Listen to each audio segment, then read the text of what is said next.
more commonly known globally, and so on. So it's a diverse set of topics we cover. The only difference is that initially the audience used to be restricted, and now we've just opened it up to all.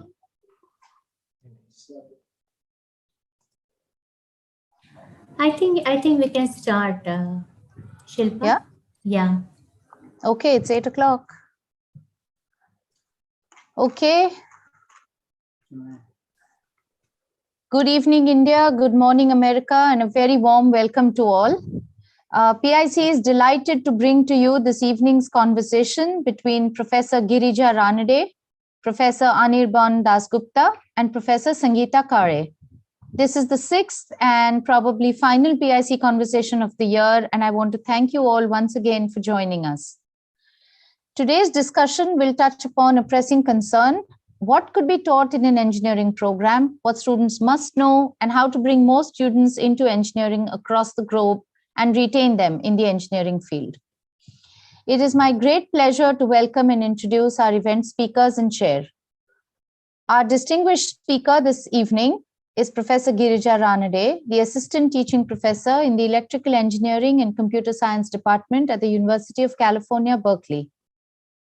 Before joining the faculty at UC Berkeley, she was a researcher at Microsoft Research AI in Washington State.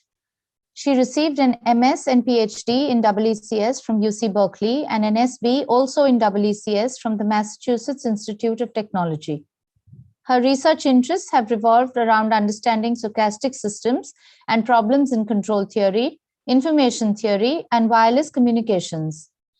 She designed and taught the first offerings of a new linear algebra-centric first-year course sequence covering systems, linear algebra, signal processing, machine learning, control, and circuit design for students in the ECS department, and received the 2017 UC Berkeley Electrical Engineering Award for outstanding teaching in recognition of her work. And last, but most certainly not the least, Girija is an ex-Fergusonian and a Punekar, and we greatly appreciate her taking the time to speak with us. Thank you, Girija, and apologies once again for the rather early start to your day. This evening's discussant is Professor Anirban Dasgupta, the N. Ramarao Chair Professor of Computer Science and Engineering at the Indian Institute of Technology, IIT Gandhinagar. Prior to this appointment, he was a senior scientist at Yahoo Labs in Sunnyvale, California. Anirban works on algorithmic problems for massive data sets, large-scale machine learning, the analysis of large social networks, and randomized algorithms in general. He did his undergraduate studies at IIT Kharagpur and doctoral studies at Cornell University. Amongst his accolades are the Google Faculty Research Award, the Cisco University Award, the ICDT Best Newcomer Award, and more recently, the Google India AI/ML Award given to him in 2020. Welcome, Anirban. We look forward to hearing from you.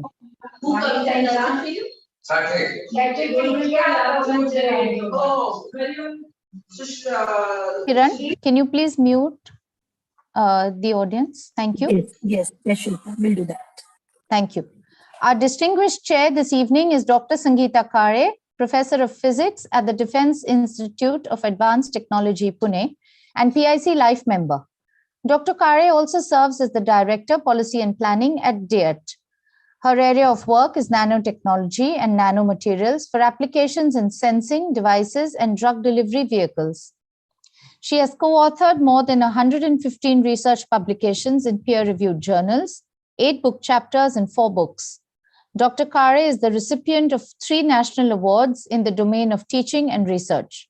Sangeeta, we are delighted that you could join us today and look forward to hearing from you on the National Education Policy 2020 and other key aspects of learning, teaching, and what really constitutes education.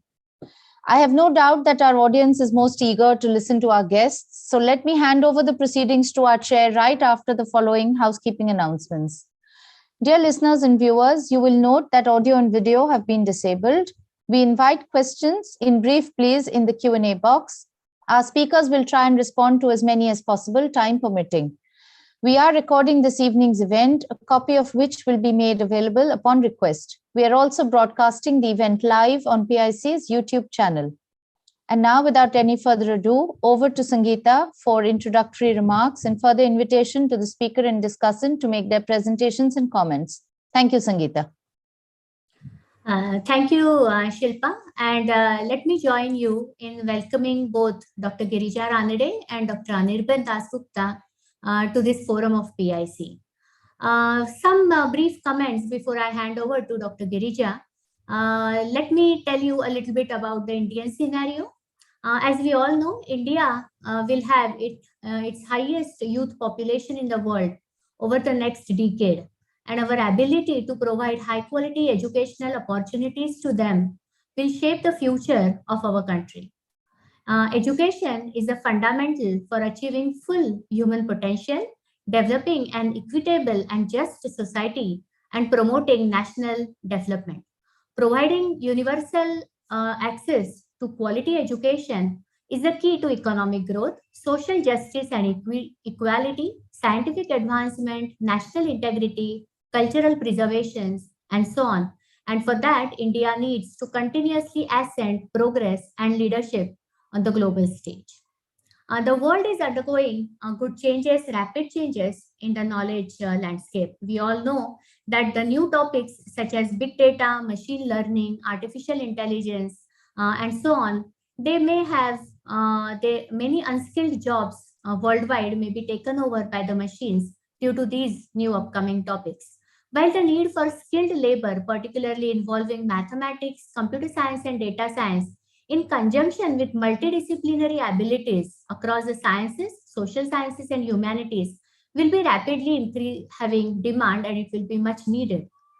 With climate change and rapid depletion of natural resources, there is a sizable shift in how we can meet the world's energy, water, and sanitation needs, again resulting in the need of new skilled labor, particularly in the domains of biology, chemistry, physics, and climate science. There will be a growing demand for humanities and arts as well as India moves towards becoming a developed country and among the three largest economies of the world. While we go to these kind of changing employment and global ecosystem, it becomes increasingly important that our children not only learn, but learn how to learn as well. Education must therefore become less content and more towards learning about how to think critically and solve the problems, how to become creative and multidisciplinary, and how to innovate, adapt, and absorb new material in novel and changing field. Learning, therefore, must evolve to make education more experimental, holistic, integrated, discovery-oriented, and learner-centric. The curriculum, therefore, must include basic arts, humanities, games, sports, fitness, language, literature, culture, and values, in addition to the science, mathematics, and engineering topics that the students learn, so that they are able to become a well-rounded personality. Therefore, education in general must build character and enable learners to become more ethical, rational, compassionate, and caring. At the same time, they should be useful, the education should be useful in gaining employment as well. Therefore, the aim must be for India to have an education system that ensures equitable access to highest quality education for all learners, regardless of their social and economic background. In this concept, or using these as the basic bullet points, the national education policy has been framed recently for of 21st century, and it aims to address the many growing development imperatives of this country. This policy proposes a revision and revamping of all aspects of education structure, and it is going to come in progress. It is being implemented, and it is going to come in the full force in the next upcoming years. The national education policy lays particular emphasis on development of creative potential of each individual in its all richness and complexity. It is based on the principle that education must develop not only the cognitive skills, both foundational skills of literacy and numeracy, and higher education cognitive skills as well, but also social and emotional skills, also referred to as soft skills. To handle these intricate issues on the current parameters, we have on discussion today two extremely illustrious personalities, Dr. Girija Ranade and the discussant, Dr. Anirban Dasgupta. Both have their education and training from the best schools in the world, and I welcome them both to this platform. I would now request Dr. Girija to share her thoughts on this topic of engineering curriculum design and redesign. Over to Dr. Girija. Thank you so much for that introduction and setting the stage. And thank you so much to PIC for this invitation and setting everything up. So just to confirm, can people see my slides? Yeah. Yes. Yeah. Yes, we can. Yes. Yeah. Okay. So I'll be talking today about some of my work here at Berkeley in rethinking the engineering curriculum and redesigning it. And just to start out with, this is a picture from 2019, before the pandemic, of the first day of lecture at Berkeley. I'm on stage and there's 1,000 students in the classroom. And this is the introductory class in computer science and electrical engineering at Berkeley. And as you can see, that there's a very large number of students. And in particular, what we see is that at many educational institutions in the United States, we're seeing a massive enrollment in growth, in particular in engineering and computer sciences. Especially starting from 2014, 2015. It's just going straight up. And as you see that there's a lot of interest in this subject.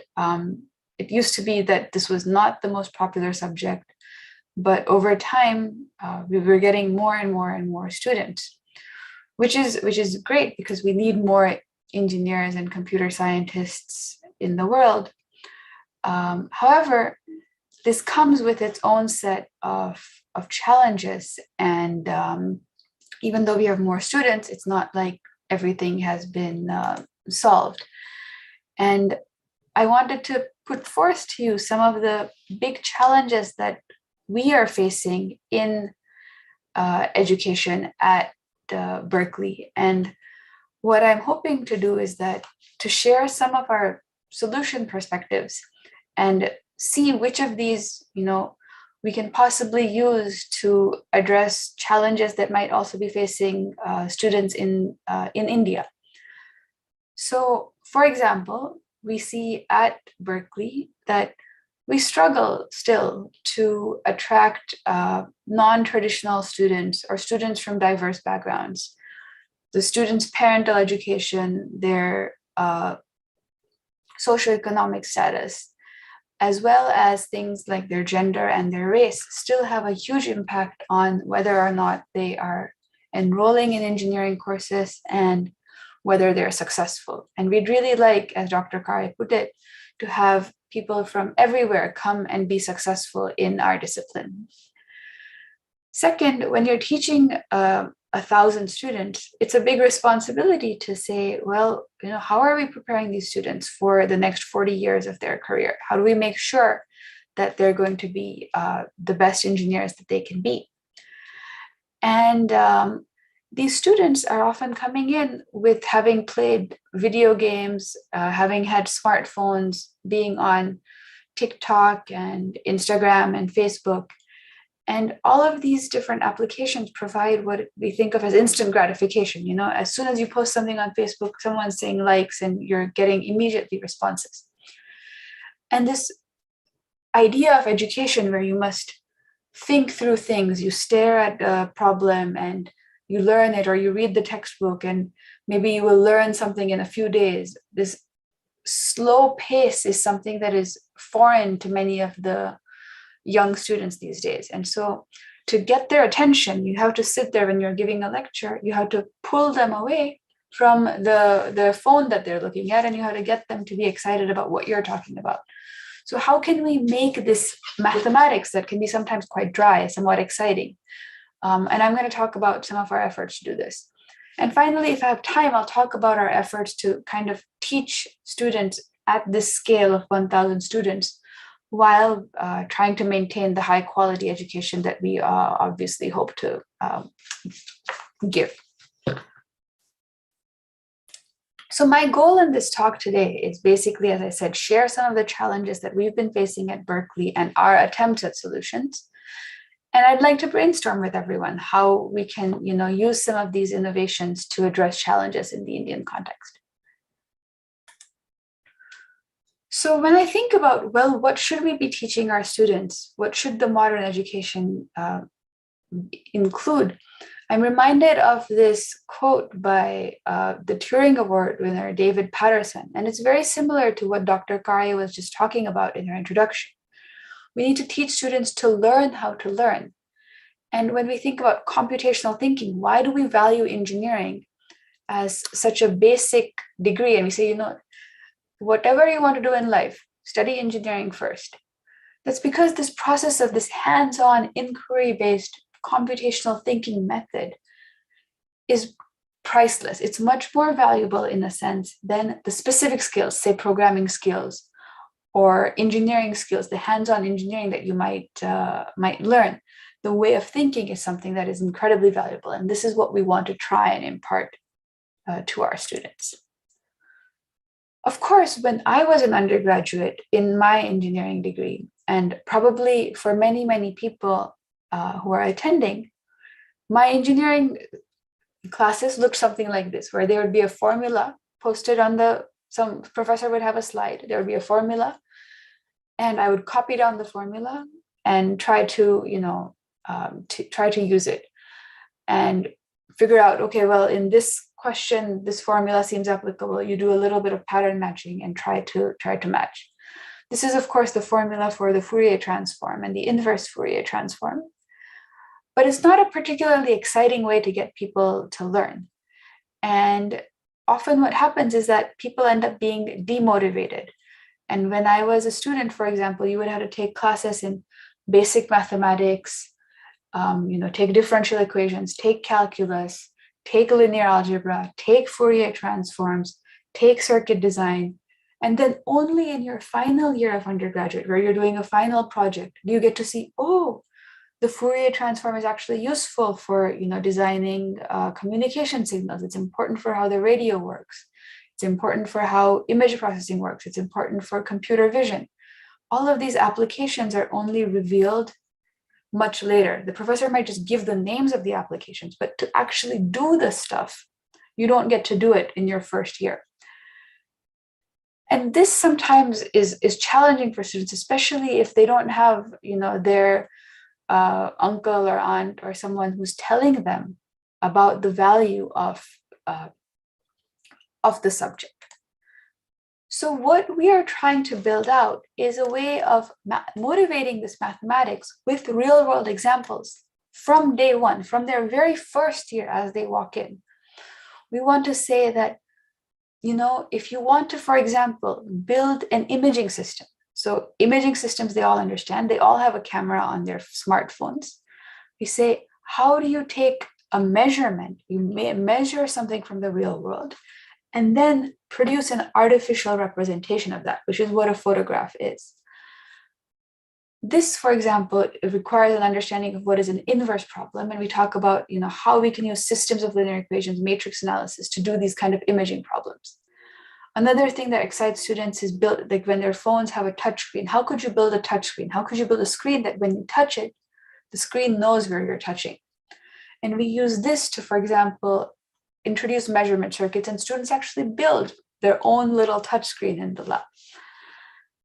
And finally, GPS is another application that, for example, students have always used because, again, modern students have used mapping techniques as before they've come to campus. And again, we use this to teach the basic principles of machine learning and cross correlation. And then we go on to talk about biomedical applications as well, so that people see, well, how can I use these techniques to understand how things like tomography and x-rays work? How can I use it to understand brain-machine interfaces or prosthetic devices? And we develop hands-on labs that allow students to do this. So to give you a context, at Berkeley, we have what we think of as 6 introductory courses. And I'm going to focus on some of them. But we have a basic programming class, which is this programming class that that's called 61A, which is the first course in the sequence. And then we go on to have more advanced programming classes on top of that. But what we have done in the past few years is we've introduced 3 new courses that are different from the traditional curriculum. So first, we've introduced an introductory data science course. And second, we've introduced 2 hands-on engineering lab-based computational thinking courses. And these are the courses where the students build their own touchscreen, build their own GPS, build their own kind of single pixel camera. They read in real biomedical signals and do their own signal processing. And this is the class that we've found that has been quite motivating for students in terms of getting excited. So this is what I'll talk a little bit more about. So maybe Shilpa, can you just give me a sense of how much more time I have?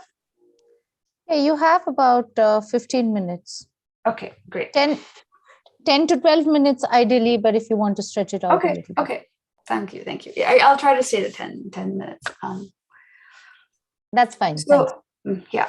So 16A and 16B, as we call these, they're just by the numbers, are 2 new courses that are trying to introduce these ideas of, how do you ask the question? How can we use mathematics to build things in the real world? And instead of having, for example, a student learn and memorize this formula for the matrix inverse or Gaussian elimination, what we do is we try to give them a hands-on lab that will actually allow them to experience this. So this is giving you some sense of our new curriculum design. So what we want to teach students is we want to teach them, sorry, slide skipped. We want to teach them about modeling and problem formulation, as well as this idea of design thinking. So given a problem, how do I make a simplified version? And how can I then, use mathematics to kind of model and understand what is happening in the real world? And what we're starting with here is that we want to really explain to students and teach them the power of linear algebra.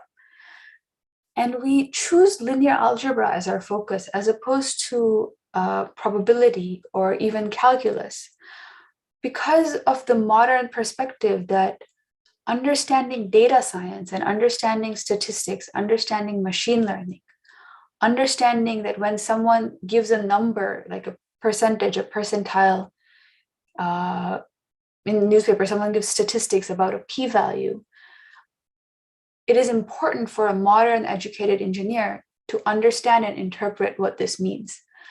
And because the key to understanding these large data sets and data science is linear algebra, we really focus on linear algebra as the mathematical backbone of the class, and try to teach linear algebra with a bunch of applications. So it's not just these, giant matrix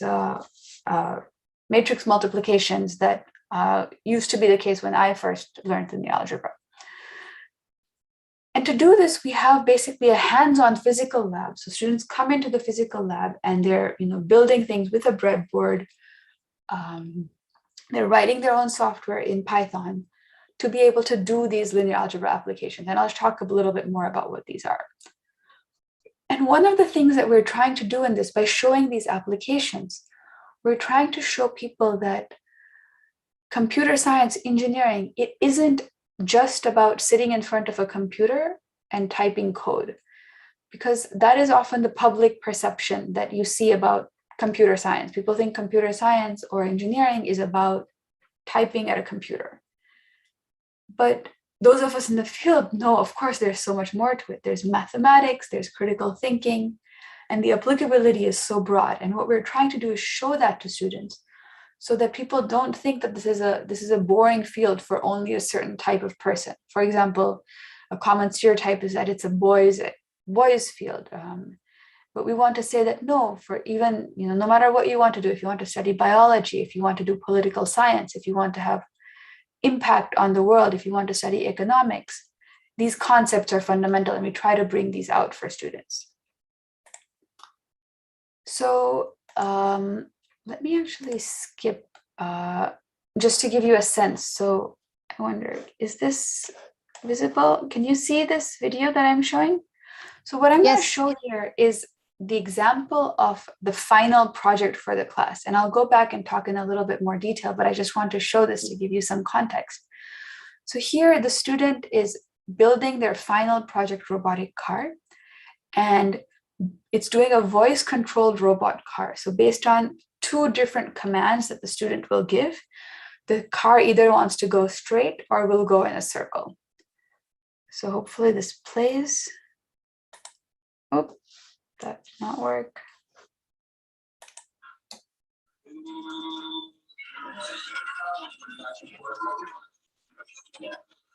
If you go straight.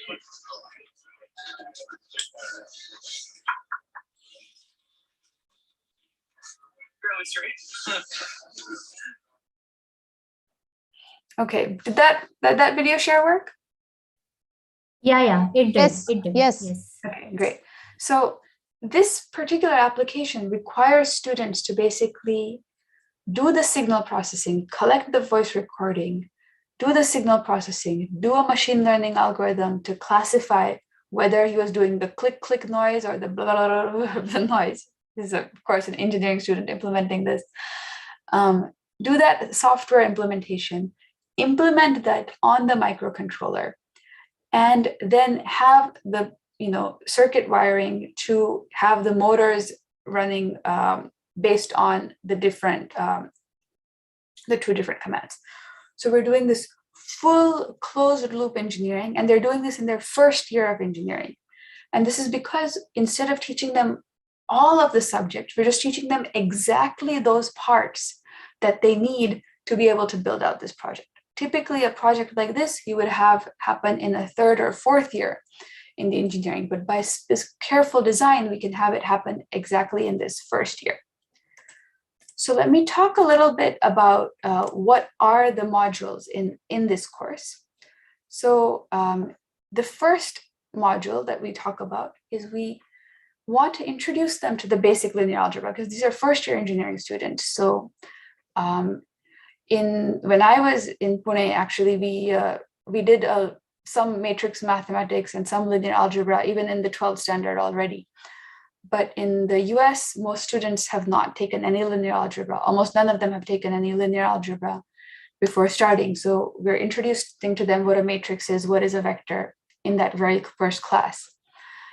And what we are teaching is that to introduce this, we teach them about imaging problems, we teach them about tomography, X-rays, CT scans, and how to take these images. That's our introduction to systems as the first module.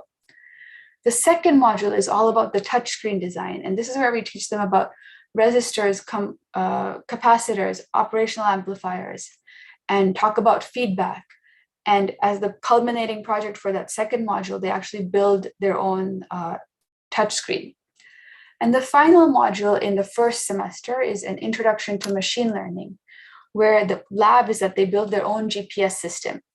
And we talk about, what is the key ideas behind the GPS system? Well, you have different satellites.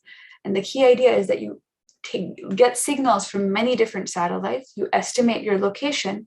And because you have more signals than you have unknowns, you're able to get rid of the noise in your system. And we talk about the least squares estimation algorithm in this context. And it's their first machine learning algorithm that they learn. Then in the second semester, we talk about differential equations, and we talk about basically what is a transistor, what is a switch, and the basic ideas around time constants here. And we use this to kind of go into an introduction into robotics. So they get to understand, what does it mean for something to be stable? If you think about the inverted pendulum problem, we talk about that and modeling it. And they get to understand the ideas of closed loop control here.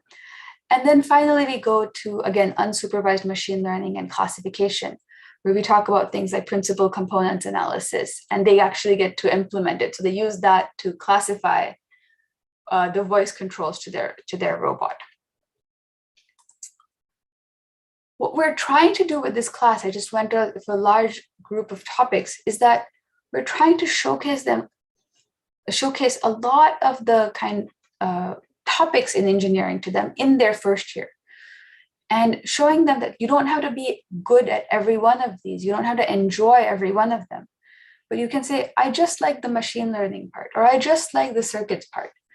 And that within engineering, then there's all these courses. There's probability optimization, there's graphics, there's signal processing, there's robotics, there's network design, there's circuit design, there's optics, so many different topics, but we try to give them a small project of each of these, very different from a survey class, but a small project at the very first year. So in order to do this and to get them excited, what we're also trying to do is we're trying to give them these very hands-on projects, even in their homework assignments, that helps them see kind of the application. So typically, when you're an engineering student, you might often get a homework which has the following, right? I have some signal recording M1, I have some signal recording M2, and this is a linear combination of another signal A and B. And here, this is some linear combination of a signal A and B. And I want to now have two equations and two unknowns. A standard problem is, well, if I tell you what M1 and M2 are, tell me what A and B are, right? A typical engineering class when I was, younger would have just given these two equations and said, okay, why don't you please solve the system of linear equations? But here what we're saying is that, well, let's try to make this practical. Let's say you're recording something, you're making a recording of some talk, some speech, and you have this troll who keeps singing a song, and your microphone, instead of recording the speech, records what the troll is saying. How can you decode the speech from the troll recording? And to show this, let me show you what this looks like. So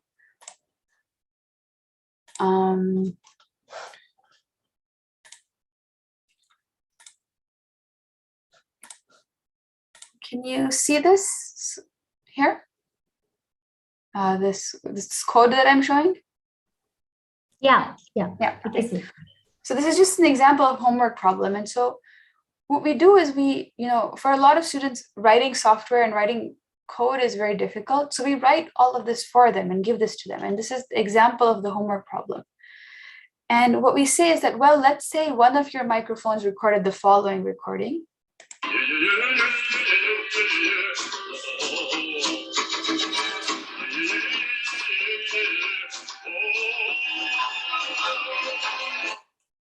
And the second one recorded the following.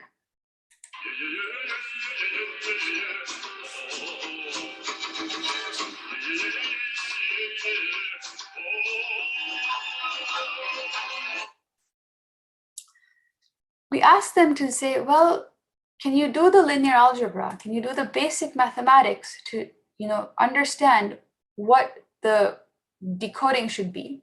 They're required to fill in just these two lines of code by calculating these numbers. And then they can decode the original speech, which will be the following. All human beings are born free and equal in dignity and rights. So for students, when they've only heard these two recordings and to suddenly realize that this signal was hidden in there, this is often, we give this homework on the very first week of class, and it's often the most favorite homework for students because it's simple, but it shows kind of the big impact that can be had of studying engineering. So with this, I'll basically sorry to interrupt. Yeah, Girija. 5 minutes. Here. Okay. Yeah, I'll stop here. I wanted to just exactly stop here. and go for trying to have a discussion about some of these ideas, and see what we can do to have these ideas have an even broader impact. Okay. I will stop sharing my screen, and I have a bunch of backup slides if people have questions about any of this. Happy to talk more. Thank you, Girija, for a very nice presentation, and also, trying to club the multiple concepts of computers and electronics, and a little bit on security as well, encryption, and so on and so forth, and how you can make the students get interested in this variety of topics at a very early stage of their education. Very nicely covered. Thanks a lot. Along with this, we also have some issues which are related to, how many students get enrolled, and in that, how many are the boy student, how many are the girl students, what is the ratio therein, and so on and so forth. So I would now request Professor Anirban to share his views on this, and of course, the topics on which Girija spoke. So over to Anirban. Thanks, Girija, for the inspiring presentation. I'm kind of feeling like we should just stop this and let me start. And let me just go through your course right now, stopping everything else. Thank you. That was very inspiring. I mean, these are amazing changes, and there's a lot to learn here, right? And indeed, if there's, unfortunately, I don't have any slides or anything. I'll keep my thing short.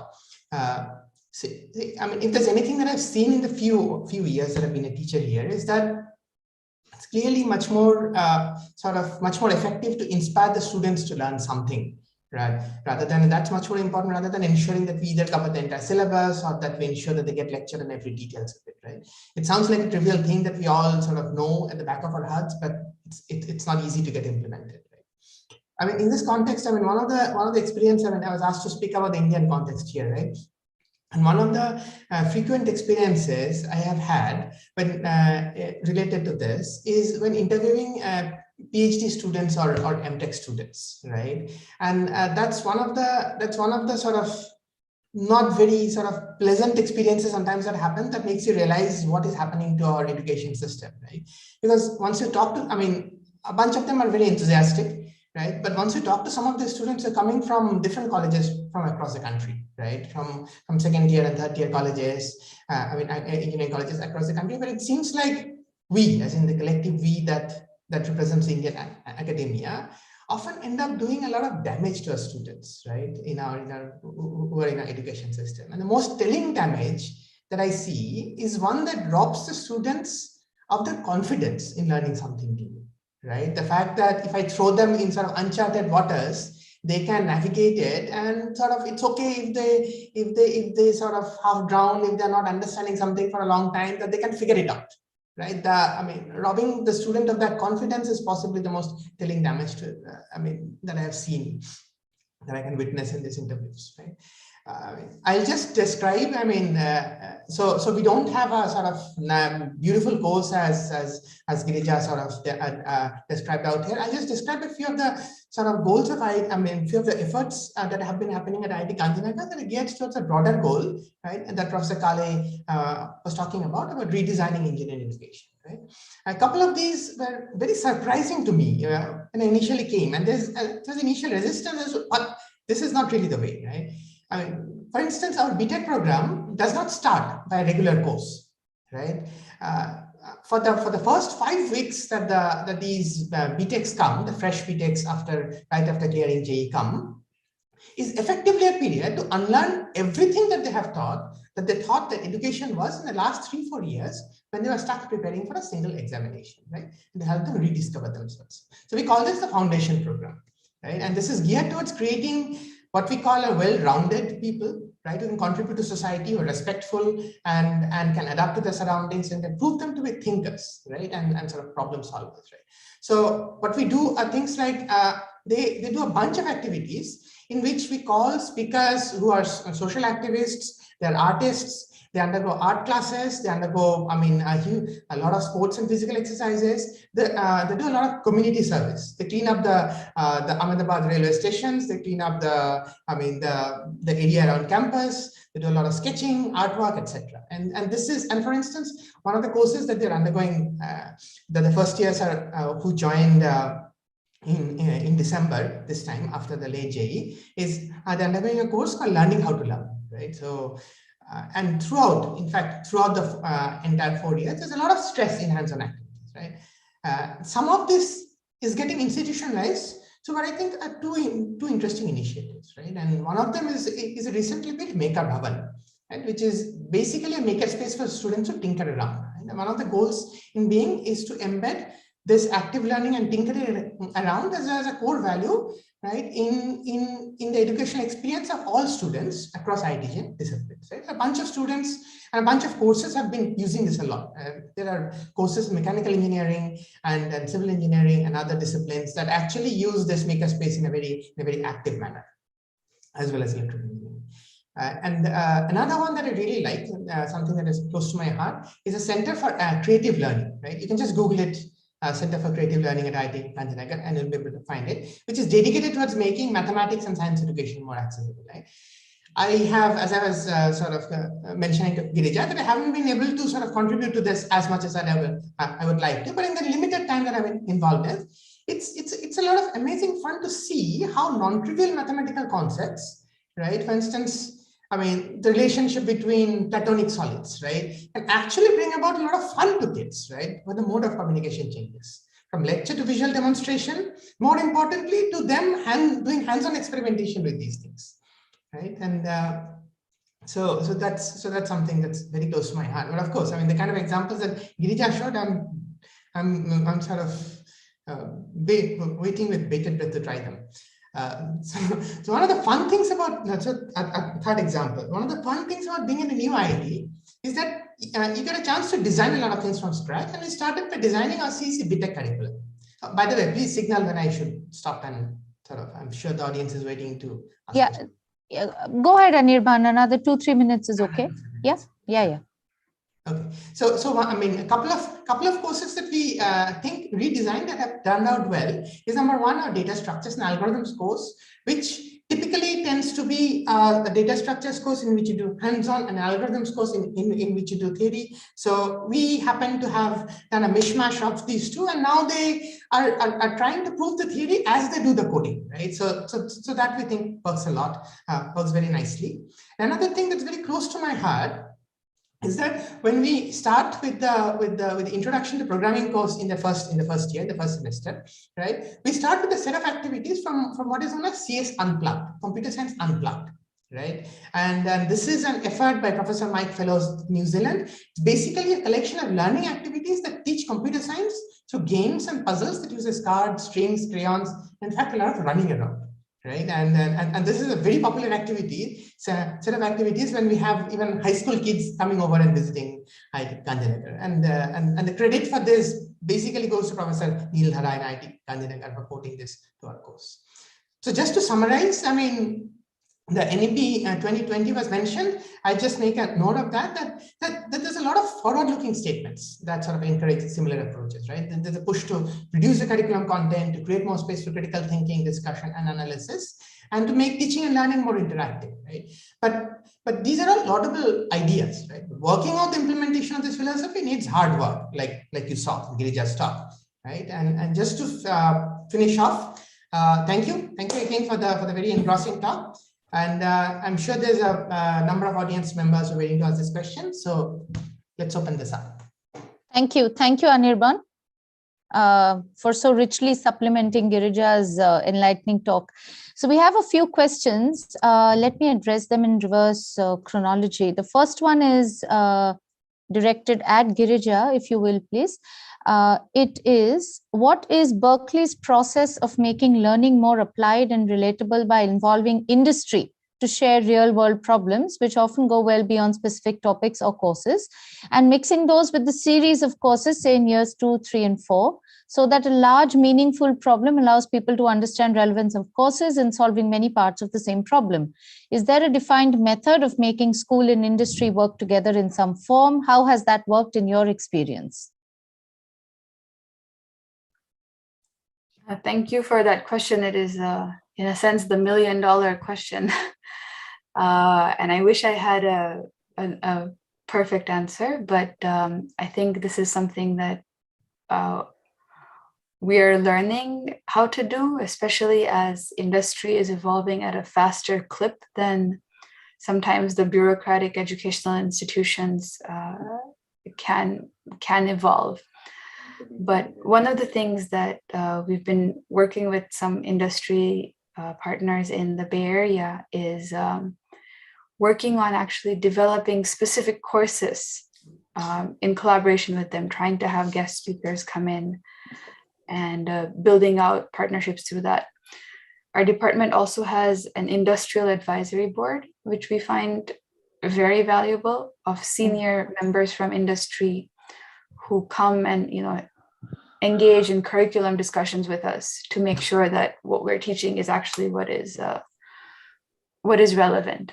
And we also rely, of course, on students going and doing internships in industry, faculty going and doing consulting in industry, to have various kinds of connections. So there's kind of a huge network of both formal and informal methods by which we engage with industry. And I wish that some of these could be more formal, and I wish that there was more informal ways of interacting, particularly because just like everywhere else, educational institutions are always in need of more resources. We need more lab space for our students. We need more, funding for our teaching assistants. We need more stipends and scholarships for the students. So, especially when industry can contribute by supporting the students, that's very, very valuable for us. Yeah. Thank you. Girija, let me ask you one more question, and then maybe I'll ask Anirban to first address the other two that have come in so far. This is a shorter one. In real engineering, there is rarely one single correct solution, while in maths, there almost always is. How do you negotiate this in your curriculum design and example selection? Oh, that's a really, really great question. Thank you. So one of the things that we try to show students, and let me see if I have a slide for this, is showing students that often you can take one example and make different models for it. So, for example, we say that even the example that I showed with the signal processing. When I have that signal, I have M1 equal to some linear combination of A and B, right? What we're emphasizing is that is a model. And a model might be wrong. And we always tell this to students, is that your job as an engineer is to take the real world, make it into a mathematical model. And there are many ways of taking a real world problem and making it into a mathematical model. Once you make the mathematical model, then you have one solution. But often what we will do is we will actually show them how you can make two different models for the same real world problem, and show them how if you make a mistake in modeling, you will get a different solution. Or you can have two different models that will give you similar solutions. So this is an excellent question. And this is exactly what we're trying to do by building out these problems with story arcs, problems that are based on real world problems. And because we're asking them to write code and build these things out, they often get to see what the impact of that mismodeling is. Thank you, Girija. Anirban, if you wouldn't mind taking the next two, and then I'll ask Girija to jump in with her points as well. Is it possible to include some courses in practical form for repair and maintenance of plant and machinery, ultimately leading to maintenance prevention, design, to operations and maintenance? Okay.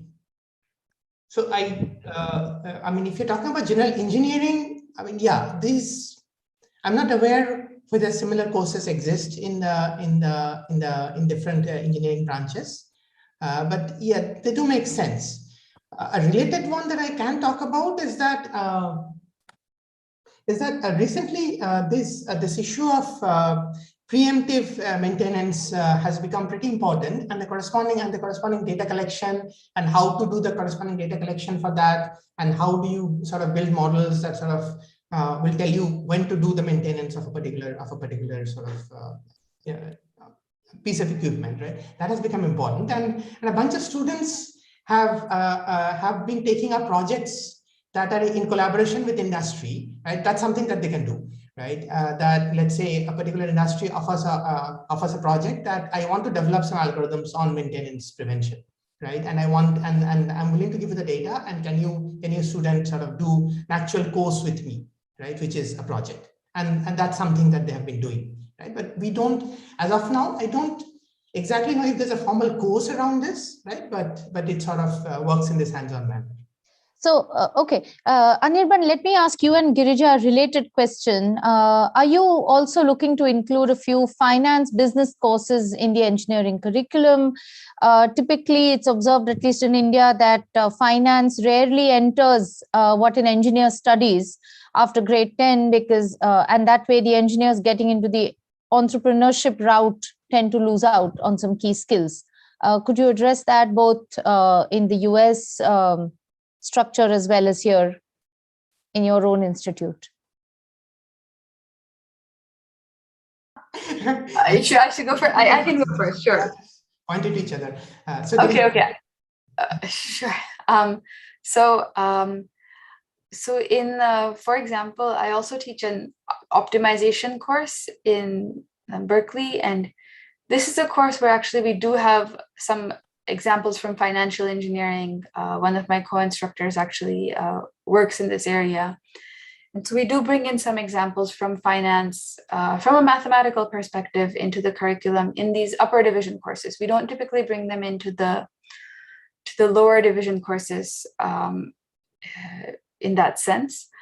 But because we do so much data science and so much machine learning, financial data does actually lend itself quite nicely to doing some projects. So I think that there is a lot of scope for doing this, and it's happening, but could happen more. And regarding business curriculum, this is something that there are programs, I'm sure at different universities. At Berkeley, there's a joint degree program where you take engineering courses, but can also take some business courses on the side. We also have a master's program that specifically is for engineering students to gain some kind of business expertise.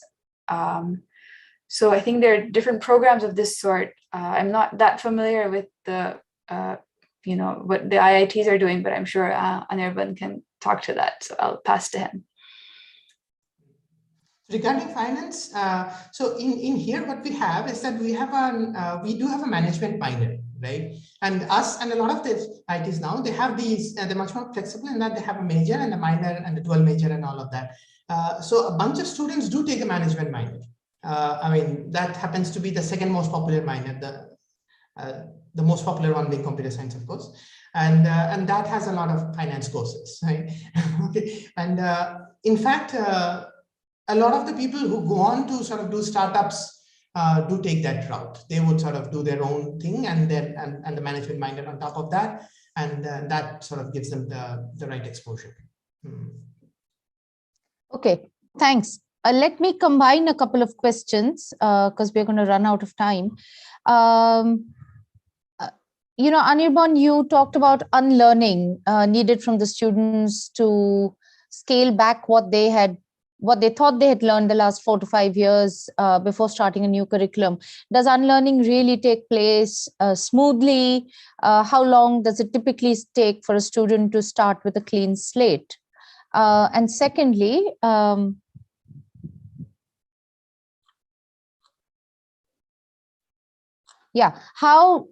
do we shift the learning process to be more cognitive and towards a more participative way of doing things to enhance the learning that takes place?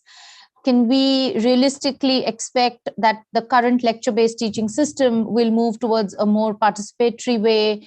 And also, can our teachers be trained to move and help the students benefit from this change? Can industry be looped into helping out with this? How long would it take? These are all billion-dollar questions again.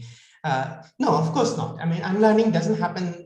There's no fixed time frame. It's very personal, right? And I don't know, and I don't even know that whether that sort of completely happens for somebody, right? I mean, the years that you have lost, sort of trying for to sort of get a particular rank in a particular exam. I mean, you have lost them, right? So for whatever, I don't know if I'm the right person to say whether it can really be unlearned. I don't know enough about sort of the philosophy of how people learn and the psychology of it. So I don't know, but I definitely have seen a change before they sort of in the first couple of weeks of the foundation program. And this is a 6-week program, as I mentioned, the first couple of weeks of the foundation program and after they've gone through it, right? You can definitely see a change in their confidence. You can definitely see a change in sort of something clicking, right? That there is something beyond the quota classes that I have been to. I'm sorry to, if I'm sort of, I don't know how to okay. So that's all that I can say about this. And the second question about, can lectures really be removed to be replaced to make it more participatory? Yes, I think, I mean, it's possible. I mean, I don't think lectures can be completely removed. Each of them probably have their own sort of places. But I think the point is not to make everything exam driven, right? That's what we have been doing in our education system right from the beginning. That once that sort of emphasis goes away, once we sort of once we sort of realize in our heart that there's a million different ways to succeed in life, and it's okay that if you're learning together, right? It's okay that the teacher does not know everything about what he or she is talking about. It's okay for me to say, okay, I'm not being able to solve this problem right now. Let me take a stab at it with you. It's okay if you make a mistake, right? So one experience is that and this comes up related is that, see, we all prepare for our lectures, right? And you get an experience after giving a lecture. Now, very ironically, right, the lecture hours for which you have most prepared for versus the lecture hours in which you hadn't prepared and you thought that was a bad lecture. I mean, sometimes your feeling after the lecture is actually the opposite, right? A lecture in which you have gotten stuck in somewhere and somehow you made a mistake and then you figured it out with the class, sometimes happen to be a lot more satisfying at the end if it works out the right way. Otherwise, it can get frustrating. But if everything does work in the right way, I mean, these are often a lot more satisfying, right? And sometimes they can probably be designed, right, to actually make the right kind of mistakes and then have everybody walk through the same, similar path or maybe reach different roads. So I don't know. I mean, these all need to be experimented with. I don't know if I really answered this question. No, that's fine, Anirban. Thank you. Any last words, Girija?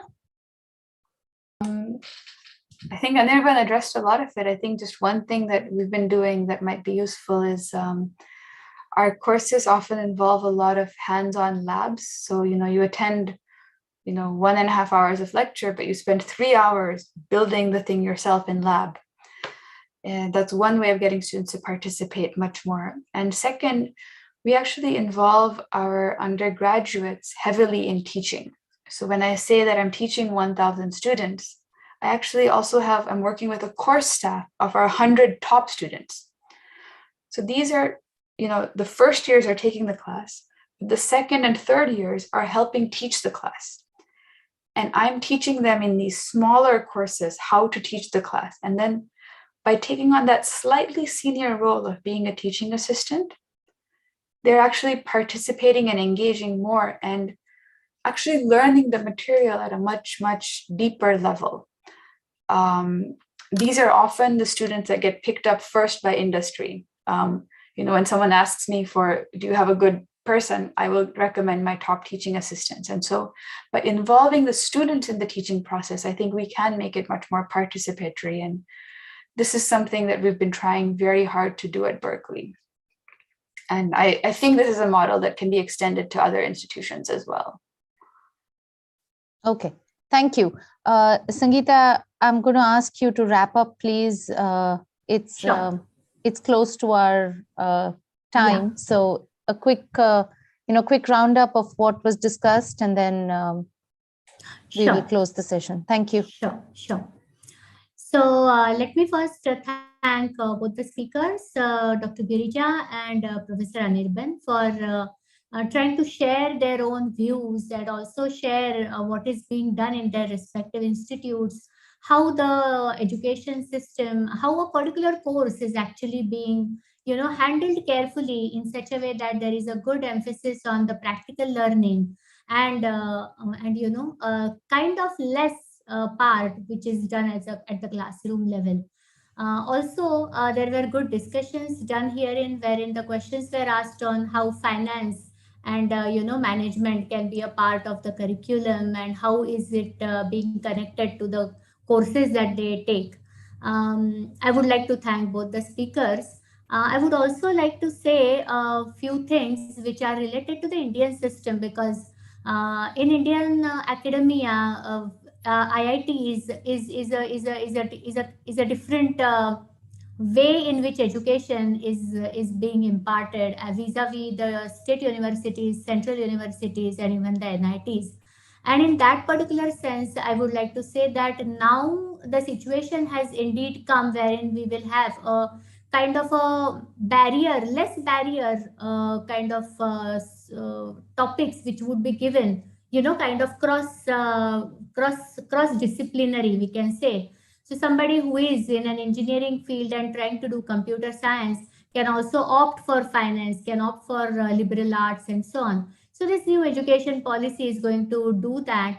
And I'm sure that slowly the system in India with the implementation of new education policy will come very near or close to what is being done, let's say at Berkeley or any other universities for that matter. Thank you for a very useful discussion, and also thanks to all the attendees, participants who asked wonderful questions. Thanks a lot. Over to you, Shilpa. Thank you, Sangeeta. I'm going to join you in firstly thanking our speaker and discussant. I really want to acknowledge their enthusiasm and genuine interest in talking to such a varied group of PIC members and other attendees. The amount of the back and forth over email and the rich discussion, the question answers that's taken place as background preparation. I think if I were grading all of that, you'd both ace the course. So thank you. Thank you very much. It was a pleasure listening from both of you. You've given us much food for thought, and I'm certain that your many valuable suggestions and ideas will be taken forward by educators for enriching learning going forward. I want to especially thank my PIC colleagues for their efforts to organize and execute today's program. It's late here in India, and I really appreciate them putting in a long day and many long days before this as well. Thank you to members of the audience, both overseas as well as here in India, in Pune and elsewhere, for your enthusiastic participation. I'm sorry we couldn't address all of the questions, but I will share them with the speaker and discussant and chair, and for their response if possible. We really appreciate you joining us early and late, depending on where you're based. Please stay tuned for future event announcements on PIC's social media pages. Our forthcoming event is on 18th December. It features Ms. Manjari Khandekar, who will talk about Pune's story of a million years. So do join in. It's at 12 noon on Saturday. Professor Ranade, Professor Dasgupta, we look forward to hosting you again in the near future. This concludes today's event on engineering curriculum redesign. Good day, America. Good night, India. Shubhratri. Thank you very much. Thank you. Thank you. Bye-bye.